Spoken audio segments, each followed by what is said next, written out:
Hello friends, I am Narendra Verma once again before you और आपका स्वागत है आपके यूट्यूब चैनल एनवी एडुहब।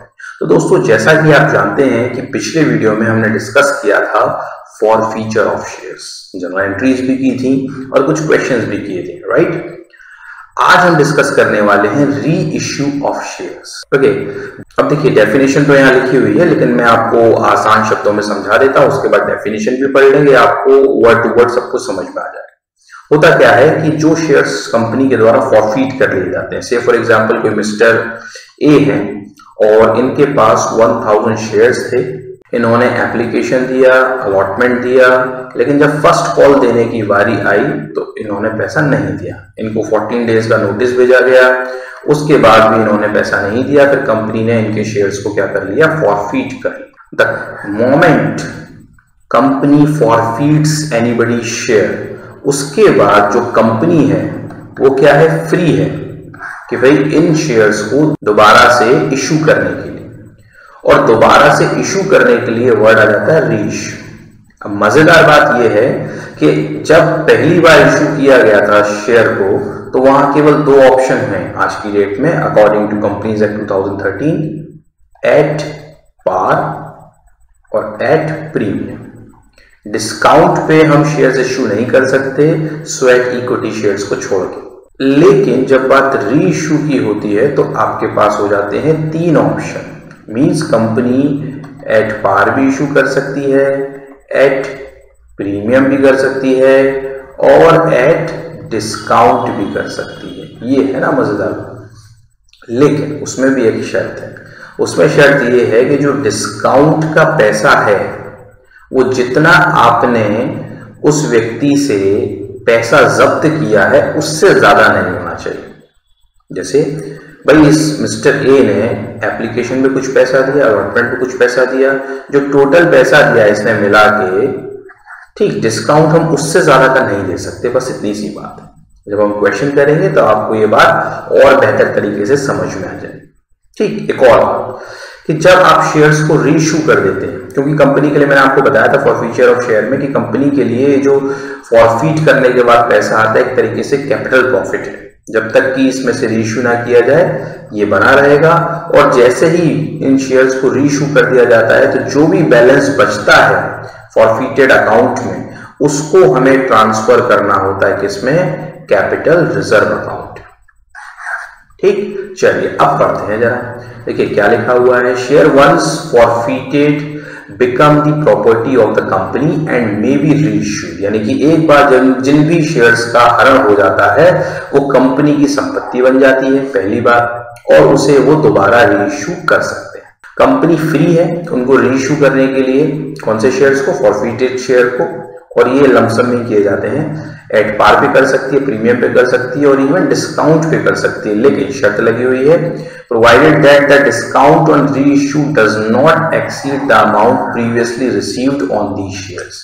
यानी कि ये जो मिस्टर ए है जितना पैसा ये दे चुका है, इससे ज्यादा का डिस्काउंट हम किसी को नहीं दे सकते। जाहिर सी बात है, हम जब शेयर रीइश्यू करेंगे तो इस व्यक्ति को नहीं करेंगे, तो डिफॉल्टर हो गया ना, किसी अन्य पर्सन को करेंगे। आगे क्या लिखा है, after the reissue of forfeited shares the credit balance left in share forfeiture account must be transferred to capital reserve account because it is a capital profit to the company. Clear है? हिंदी में भी पढ़ लेते हैं। अंशों के पुनर्निर्गमन का क्या अर्थ है? अंश एक बार जब्त होने के बाद कंपनी की संपत्ति बन जाते हैं और कंपनी उन्हें सममूल्य पर या पर ब्याज पर या यहां तक कि कटौती पर पुनर्निर्गमित करने के लिए स्वतंत्र होती है, बशर्ते पुनर्निर्गमन पर कटौती की राशि इन अंशों पर पहले प्राप्त हुई राशि जो हरण की हुई है से अधिक नहीं होनी चाहिए। हरण किए हुए अंशों के पुनर्निर्गमन के बाद अंश हरण खाते का बचा हुआ क्रेडिट शेष पूंजी संचय खाते में हस्तांतरित किया जाना चाहिए, क्योंकि यह कंपनी के लिए एक पूंजीगत लाभ है। ठीक, चलिए अब फटाफट से एंट्री समझते हैं कि जब शेयर फॉरफीट हो जाएंगे, अगर उनको रीइश्यू करना होगा तीनों कंडीशन में, एट पार पे, एट डिस्काउंट पे और एट प्रीमियम पे, तो क्या क्या जनरल एंट्रीज होंगी। तो देख सकते हैं आप यहाँ, जब भी रीइश्यू होगा फॉरफीटेड शेयर्स का, तो एट पार पे अगर आप रीइश्यू करेंगे, यानी कि जो शेयर की वैल्यू, फेस वैल्यू 10 रुपए थी इश्यू के टाइम पे, और आप उसे री इश्यू भी 10 रुपए पे ही कर रहे हैं, तो ये कहलाएगा आपका reissue of forfeited shares at par. तो उस केस में क्या एंट्री हो जाएगी, पैसा आएगा हमारे पास, री इश्यू किया, बैंक अकाउंट डेबिट हुआ और कैपिटल क्रिएट हो गई, to share capital, forfeited shares reissued at par. Very simple entry. जैसे कि मैंने आपको बताया था कि लमसम में ही री इश्यू होता है, तो एक ही एंट्री होगी, इंस्टॉलमेंट की जरूरत है अब यहां नहीं। Next, reissue of forfeited shares at premium. अगर प्रीमियम पे हो, प्रीमियम का मतलब क्या हुआ कि मान लीजिए कि भाई जब शेयर इशू किया था तो उसका फेस वैल्यू था 10 रुपए, लेकिन जब री इशू कर रहे हैं तो हमने मान लीजिए 15 रुपए पे किया, तो 5 रुपए ज्यादा किया, तो ये जो 5 रुपए ज्यादा है ये कहलाएगा आपका प्रीमियम। तो ये भी कैपिटल प्रॉफिट होता है कंपनी के लिए, इसलिए क्रेडिट हो जाएगा। Bank account debit, to share capital, to securities premium, reserve account. Okay, forfeited shares reissued at premium. Next, reissue of forfeited shares at discount. ये इंपॉर्टेंट एंट्री है क्योंकि यहाँ वर्ड तो डिस्काउंट होता है लेकिन डिस्काउंट अकाउंट डेबिट नहीं किया जाता। कौन सा अकाउंट डेबिट किया जाता है, शेयर फॉरफिचर अकाउंट, क्योंकि हम डिस्काउंट पे वही पैसा देते हैं जो फॉरफिचर अकाउंट में हमारे पास पड़ा हुआ है। जब हमने किसी के शेयर फॉरफिट किए होंगे तो अकाउंट ओपन किया होगा, वो जो पैसा पड़ा हुआ है उसी का इस्तेमाल किया जाता है। तो क्या एंट्री है, bank account debit, share forfeiture account debit, ये दायरे में डिस्काउंट है। ओके, लेकिन डिस्काउंट नहीं लिखा जाता है, शेयर फॉरफिचर लिखा जाएगा। To share capital, forfeited shares reissued at discount. क्या मतलब हुआ इस बात का कि भाई जब हमने इश्यू किया था उस शेयर को फॉरफिचर से पहले तो 10 रुपए का था, अब फॉरफिट कर लिया हमने, ठीक है, और अब उसे मान लीजिए हम 9 रुपए का या 8 रुपए का इश्यू कर रहे हैं, तो ये जो 1 रुपया कम है ये कहलाएगा हमारा डिस्काउंट। आगे बढ़ते हैं। अब जब ये काम हो जाता है कि जो फॉरफिटेड शेयर्स थे उनको हम री इश्यू कर चुके हैं, तो जो बचा हुआ बैलेंस होता है वो ट्रांसफर हो जाता है आपका capital reserve account, share forfeiture account debit to capital reserve account, profit on reissue transfer to capital reserve account. अब यहाँ पे समझने वाली बात यह है कि 2 केस बनते हैं। मान के चलते हैं कि 1000 शेयर्स जो है फॉरफिटेड थे और जब री इश्यू करने की बात आई तो पूरे के पूरे 1000 शेयर्स को ही री इश्यू कर दिया गया। एक केस, ठीक, चाहे वो प्रीमियम पे किया हो, चाहे एट पार किया हो, चाहे डिस्काउंट किया हो, दैट्स अनदर मैटर, लेकिन पूरे शेयर्स कर दिए गए। ओके, ये ध्यान देने वाली बात है। दूसरा केस क्या बनता है, 1000 फॉरफिटेड शेयर्स तो थे लेकिन हमने री इश्यू केवल मान लीजिए 700 किए फिलहाल, तो 300 तो बच गए भी, ठीक है। तो ये जो कैपिटल रिजर्व वाली एंट्री है ये केवल 700 शेयर्स के लिए ही होगी, 300 के लिए नहीं होगी। 300 का बैलेंस अभी भी जब तक इनको री इश्यू नहीं किया जाएगा शेयर फॉरफिचर अकाउंट में पड़ा रहेगा। ये समझने वाली बात है। अब कैसे इसको कैलकुलेट करेंगे वो जब प्रैक्टिकल क्वेश्चन करेंगे तब आपको बेहतर तरीके से समझ में आ पाएगा। चलिए बिना समय गवाए स्टार्ट करते हैं। तो देख सकते हैं स्टूडेंट्स कि क्वेश्चन दिया हुआ है, पढ़ लेते हैं फटाफट से इसे। एक पीएस लिमिटेड कंपनी है, उसने 500 इक्विटी शेयर्स को फॉरफिट किया है। देखिए पूरा क्वेश्चन नहीं है, केवल फॉरफीचर की एंट्री हमसे पूछी जाएगी और रीइश्यू की एंट्री पूछी जाएगी। इस तरीके से भी क्वेश्चन आता है कि केवल फॉरफीचर एंड रीइश्यू की एंट्री पूछी जाएगी। तो बाकी भाई एप्लीकेशन पैसा रिसीव हुआ, अलॉटमेंट हुआ, वो सब चीजें नहीं पूछी जा रही है और उतनी डिटेल दी भी नहीं हुई है, तो क्वेश्चन के अकॉर्डिंग हमको चलना होता है। तो 500 इक्विटी शेयर्स है, 100 रुपए का एक है, ठीक है। For the non payment of first call of 30 rupees per share, यानी कि 30 रुपए पर शेयर की फर्स्ट कॉल थी, ये नहीं मिली, इस वजह से इन शेयर्स का हरण कर लिया गया। और फाइनल कॉल यानी इसके बाद एक आखिरी कॉल थी 10 रुपए की, वो मांगी ही नहीं गई।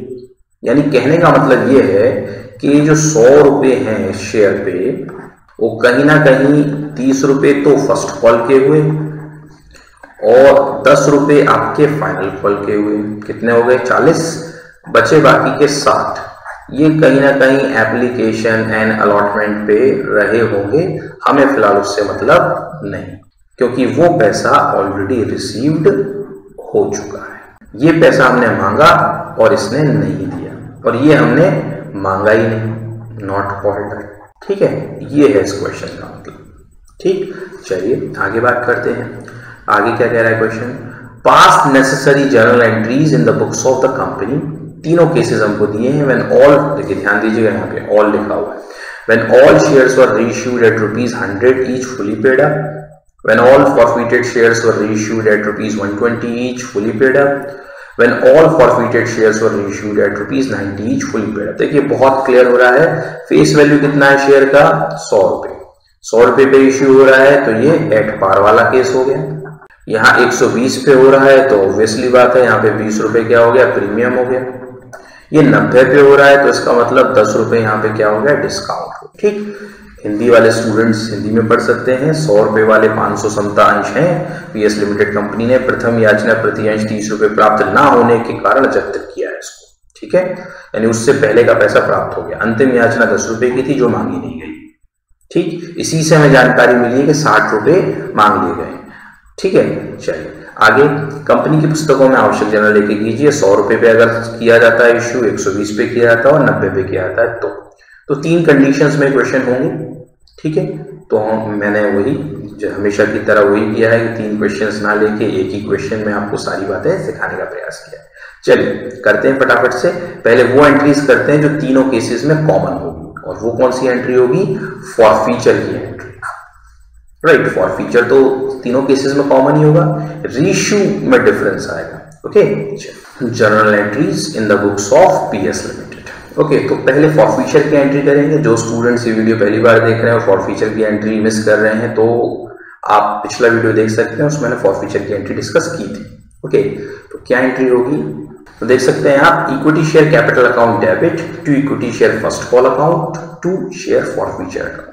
ठीक है, अब यहाँ एक गलती करेंगे स्टूडेंट्स, क्या करेंगे, वो 500 का मल्टीप्लाई कर देंगे 100 से और अमाउंट आ जाएगा आपका 50,000 और उसको यहाँ पे लिख देंगे, वो गलत हो जाएगा। क्यों, क्योंकि हमें यहाँ पे अमाउंट कौन सा लिखना होता है, कॉल्ड अप। 500 शेयर्स उसके जरूर हैं लेकिन 100 रुपये पूरा मांगा ही नहीं गया है। 60 रुपये वो दे चुका है और 30 रुपये अभी अभी हमने मांगा है फर्स्ट कॉल का, तो उसने नहीं दिया। टोटल कितना मांगा है, 90 रुपये। क्वेश्चन भी कह रहा है कि 10 रुपीज फाइनल कॉल का नहीं मांगा गया है। ओके, तो 90 से मल्टीप्लाई होगा, 90 से मल्टीप्लाई होगा तो कितना अमाउंट आएगा, 45,000। ठीक, तो 45,000 हमने शेयर कैपिटल के आगे लिखा। और फर्स्ट कॉल पे जाहिर सी बात है 30 रुपये पर शेयर देना था, 500 का मल्टीप्लाई कर देंगे 30 से, कितना आ गया, 15,000। तो 15,000 तो उसने नहीं दिया। ठीक है, लेकिन कुछ उसने पे भी किया है, और जो पे किया है वो फॉरफिट हो गया पूरा के पूरा पैसा। 60 रुपये वो पे कर चुका है, 500 में मल्टीप्लाई करेंगे 60 का तो हमको हासिल होता है 30,000। आप चाहें तो यहाँ से माइनस करके भी निकाल सकते हैं, यहाँ बैलेंसिंग फिगर लिख दिया जाता है अक्सर। ठीक, 45,000 माइनस 15,000 बचा 30,000, या डायरेक्टली निकाल लीजिए। ठीक है ना, तो 30,000 रुपये हमारे फॉरफीचर अकाउंट में आ गए, तो पैसा जब्त हो गया उसका। चलिए अब रीइश्यू की बात करते हैं। तो ये जो एंट्री होगी ये होगी फॉर ऑल केसेस, तीनों केसेस में एंट्री होगी। ठीक, चलिए अब बात करते हैं हम केस नंबर 1 की। तो जो पहला केस है, क्या केस है, reissue at par, forfeited shares reissued at par, bank account debit to equity share capital, वही एंट्री जो भी हमने आपके साथ डिस्कस की थी। ठीक है, अब यहाँ अमाउंट डालते वक्त एक बात ध्यान रखने वाली है कि 100 रुपए की फेस वैल्यू थी शेयर की, भले ही हमने 90 रुपये मांगा है लेकिन 100, अब वो तो केस खत्म हो गया पुराना, 90 मांगा था।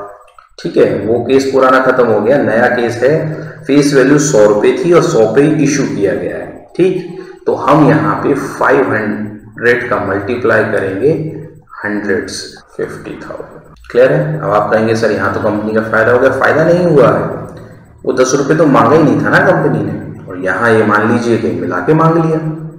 ठीक है ना, चलिए तो ये पहले केस में आपकी रीइश्यू की एंट्री हुई है। ओके, अब हमें एंट्री करनी है इसी केस में इसकी कैपिटल रिजर्व में पैसा ट्रांसफर करने की। अब देखिए हमने कोई डिस्काउंट तो दिया नहीं, शेयर फॉरफीचर में कितना पैसा पड़ा हुआ हमारे पास, 30,000, केवल इसमें से डिस्काउंट अगर दिया जाता तो वो घटा दिया जाता है, और सारे शेयर दोबारा से रीइश्यू कर दिए गए हैं, तो इस पैसे को हमें जबरन ट्रांसफर करना होगा कैपिटल रिजर्व अकाउंट में, ये रूल है। ठीक है, तो पूरा पैसा ट्रांसफर हो जाएगा और आपका जो शेयर फॉरफीचर अकाउंट है यहाँ पे क्लोज हो जाएगा। आप देख सकते हैं शेयर फॉर फ्यूचर अकाउंट पहली एंट्री में क्रेडिट किया गया है और जैसे ही उसको डेबिट करेंगे वो अकाउंट क्लोज हो जाएगा और सारा पैसा कहाँ ट्रांसफर हो जाएगा, हमारा कैपिटल रिजर्व अकाउंट में। इसे शेयर होल्डर्स फंड के रिजर्व्स एंड सरप्लस नामक सब हेड में बैलेंस शीट में दिखाया जाता है। Balance of forfeited share account transfer to capital reserve account. Clear? चलिए now let's talk about the case number 2, जब प्रीमियम पे इशू किया गया है। तो देखिए पहली एंट्री तो यहाँ कॉमन रहेगी, सेकेंड एंट्री और थर्ड एंट्री डिफर कर जाएंगे, लेकिन प्रीमियम का केस है तो थर्ड एंट्री यहाँ भी सेम ही रहेगी। Bank account debit to equity share capital account to securities premium reserve account, ये एंट्री हमने अभी डिस्कस की थी प्रीमियम वाली। अब अमाउंट डाल देते हैं। तो देखिए 120 रुपीज पे किया 500 शेयर को, तो 120 से मल्टीप्लाई करके direct amount of bank account में लिख सकते हैं, दैट इज 60,000। और फेस वैल्यू तो 100 रुपीज थी, तो 500 का मल्टीप्लाई 100 से हो जाएगा, तो ये आ जाएगा आपका 50,000। और प्रीमियम को सेपरेटली कैलकुलेट करना चाहें तो 500 मल्टीप्लाई 20 दैट इज 10,000, तो 10,000 का प्रीमियम हो गया। तो जैसे कि मैंने आपसे कहा था कि थर्ड एंट्री यहाँ पर भी वही रहेगी, क्यों? क्योंकि एट पार और प्रीमियम के केस में कुछ भी डिस्काउंट तो हमने दिया नहीं, तो जितना फॉरफीचर अकाउंट में बैलेंस है वो सारा के सारा कैपिटल रिजर्व में ट्रांसफर हो जाता है। बस ध्यान देने वाली बात यह है कि सारे शेयर फॉरफिट किए गए। चलिए तो एंट्री कर देते हैं। ठीक, तो ये वही एंट्री आ गई। ठीक है, केवल डिस्काउंट के केस में डिफर हो जाएगी, अमाउंट ही डिफर होता है, चाहे डिस्काउंट का केस हो या सारे जितने शेयर फॉरफिट किए गए हैं उतने रीइश्यू ना किए गए। तो एक क्वेश्चन हम उस पर भी करेंगे, वो आपको और बेहतरीन ढंग से समझ में आ जाएगा। चलिए अब केस नंबर 3 की तरफ बढ़ते हैं। तो केस नंबर 3 में जो हमने पहली एंट्री की थी फॉरफीचर की, वो तो कॉमन रहेगी, दिस वन। इसके बाद देखिए bank account debit share forfeiture account debit to equity share capital account, वही एंट्री जो हमने डिस्कस की थी। ओके, तो ध्यान देने वाली बात है, कितने रुपीस पे किया है? 90 रुपीस पे। तो 500 शेयर मल्टीप्लाई 90, 45,000 आपका यहाँ आ गया। और 10 रुपीस का डिस्काउंट हो गया है, 5,000 आपका यहाँ आ गया। और फेस वैल्यू तो 100 रुपीस थी, तो 50,000 आपका यहाँ आ गया। अब जो ध्यान रखने वाली बात और समझने वाली बात यह है, देखिए हमने डिस्काउंट कितने का दिया है? 5,000 रुपीस का। और फॉरफीचर अकाउंट में बैलेंस कितना पड़ा हुआ हमारे पास? 30,000। तो हमने आपको शुरुआत में जो बात बताई थी कि डिस्काउंट किससे ज्यादा नहीं होना चाहिए, कभी भी डिस्काउंट इस 30,000 से ज्यादा नहीं हो इस केस में, ठीक है ना। वैसे इसके बारे में आपको परेशान होने की जरूरत नहीं, क्योंकि क्वेश्चन में हमेशा वही दिया जाएगा, लेकिन फंडामेंटली ये आपको जानकारी होनी चाहिए कि जो डिस्काउंट दिया जाता है रीइश्यू के केस में, वो फॉरफिटेड का जो अमाउंट है उससे ज्यादा कभी भी नहीं दिया जा सकता, that is the maximum limit of discount. Clear? चलिए अब जो हमारी अगली एंट्री है बैलेंस ट्रांसफर करने की। तो देखिए फॉरफीचर में 30,000 रुपए पड़े थे, 5,000 रुपए हमने डिस्काउंट के निकाल दिए, बचे कितने? 25,000। तो अभी 25,000 बैलेंस ट्रांसफर हो जाएगा कैपिटल रिजर्व में। ओके, यहाँ फर्क है, एंट्री वही होगी लेकिन अमाउंट चेंज हो जाएगा। Share forfeiture account debit to capital reserve account, same balance of forfeited share account transfer to capital reserve account. और अब बैलेंस कितना बचा हुआ है? 25,000। क्लियर है?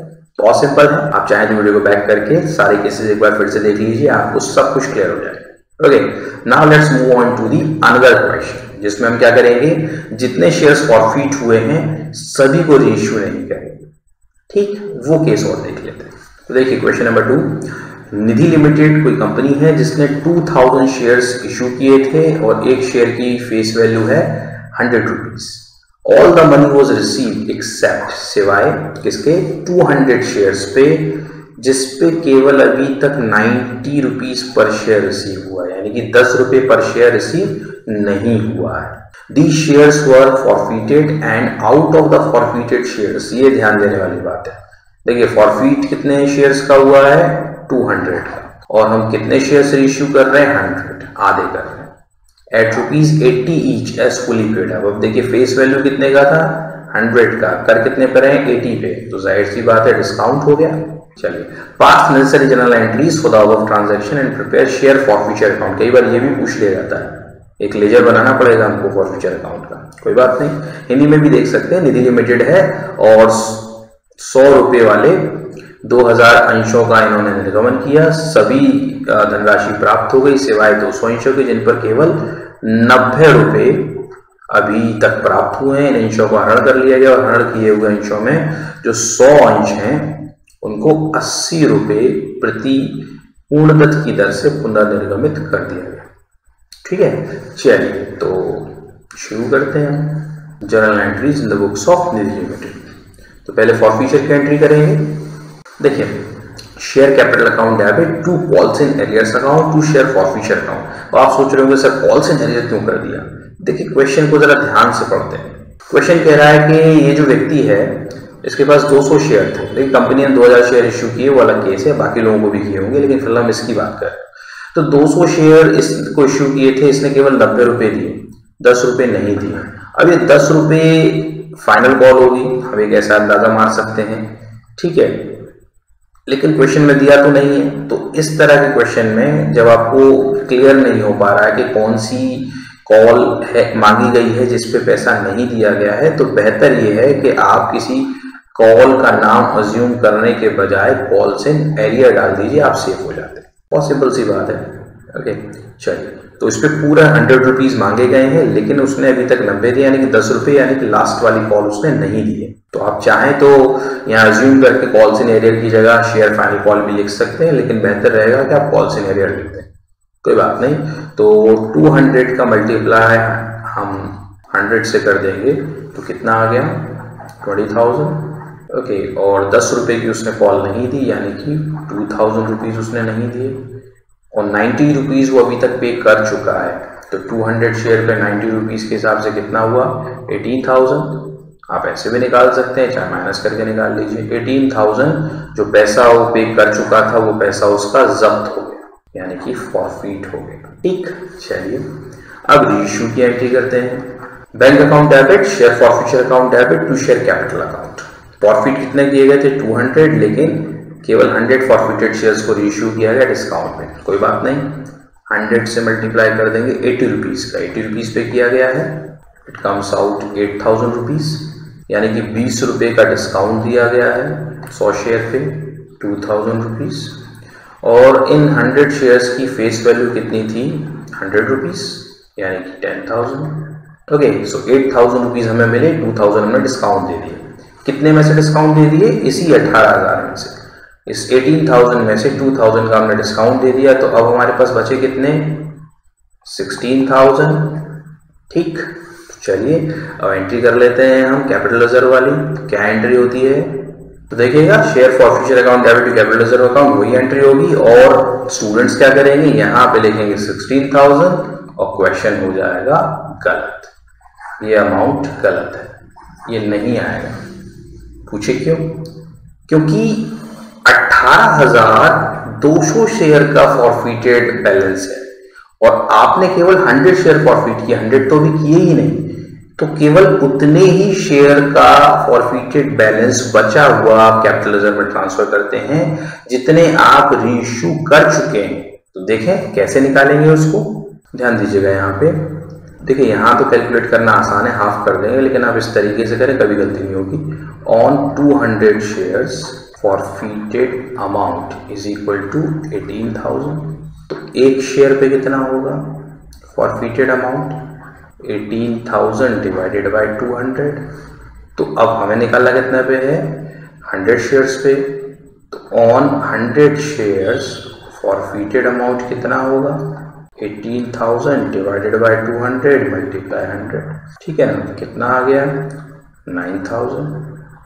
ओके, यहाँ तो आसान था, लेकिन कई बार आपको कॉम्प्लिकेटेड रेशियो दे दिया जाता है। फॉर एग्जांपल कि 700 शेयर फॉरफीट किए गए और 125 शेयर्स रीइश्यू किए गए, तो फिर आपको ये जो यूनिटरी मेथड है ये आपके काम आएगा। आप इस तरीके से निकाल लें, 200 शेयर पे 18,000 फॉरफीटेड था, एक पे कितना हुआ, 18,000 बटे 200 हो जाएगा।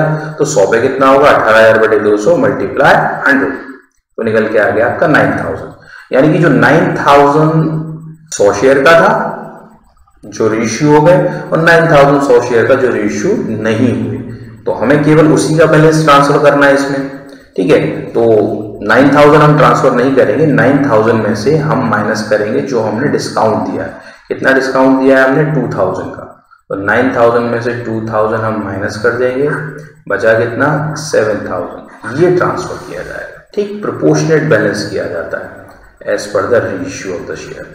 Balance on 100 shares from share forfeiture account transfer to capital reserve account. और बाकी का जो 9000 है वो अभी भी शेयर फॉरफीचर अकाउंट में बना रहेगा। और इस क्वेश्चन में पूछा भी गया है कि शेयर फॉरफीचर अकाउंट बना के दिखाइए। कोई बात नहीं है, बना के दिखा देते हैं। तो ये रहा आपका शेयर फॉरफीचर अकाउंट। तो देखिए पहली एंट्री हमने क्या की है, बहुत सिंपल, हमने एंट्री की है share capital account debit to calls in arrears to share forfeiture. तो फॉरफीचर में कैपिटल यानी ऑपोजिट अकाउंट के नाम से एंट्री होगी बाय शेयर कैपिटल, लेकिन अमाउंट कितना जाएगा, ये 18,000। ये लेजर वाला रूल है, तो यहाँ लिख देंगे हम बाय शेयर कैपिटल अकाउंट 18,000 हमारे पास आए। ठीक है, चलिए आगे बढ़ते हैं। अब हुआ क्या भाई, सेकेंड एंट्री है, यहाँ शेयर फॉरफीचर अकाउंट डेबिट है तो इसके ऑपोजिट नाम से एंट्री होगी टू शेयर कैपिटल, कितना, लेकिन अमाउंट यही जाएगा 2000। ये डिस्काउंट दिया ना हमने 2000 का। फिर से देखते हैं लास्ट वाली जो एंट्री है, यहाँ शेयर फॉरफीचर अकाउंट डेबिट है यानी कि ऑपोजिट नाम से एंट्री होगी टू कैपिटल रिजर्व 7000। ओके, अब इसका बैलेंस लगा देंगे। 18,000 ज्यादा है, 18,000 और कितना माइनस करना है 9000, बचा कितना 9000। ये आपका बैलेंस हो गया। जैसा कि मैंने आपसे कहा था कि 9000 बैलेंस रहेगा और ये जो बैलेंस है हमारा कहाँ पे शो किया जाएगा, ये शो किया जाएगा बैलेंस शीट। बैलेंस शीट में कहाँ शो किया जाएगा, शेयर कैपिटल में ही आप ऐड करके लिखेंगे। जहां भी शेयर कैपिटल शो करेंगे वहां पे इसको फॉरफीटेड शेयर्स के नाम से ऐड करके शो किया जाएगा। क्लियर? तो इस तरीके से क्वेश्चन को टैकल करेंगे।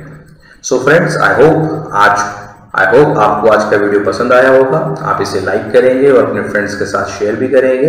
अगर आपने अभी तक हमारे चैनल को सब्सक्राइब नहीं किया है तो आज ही सब्सक्राइब करें। बहुत जल्द फिर मुलाकात होगी अगली वीडियो में, तब तक के लिए धन्यवाद।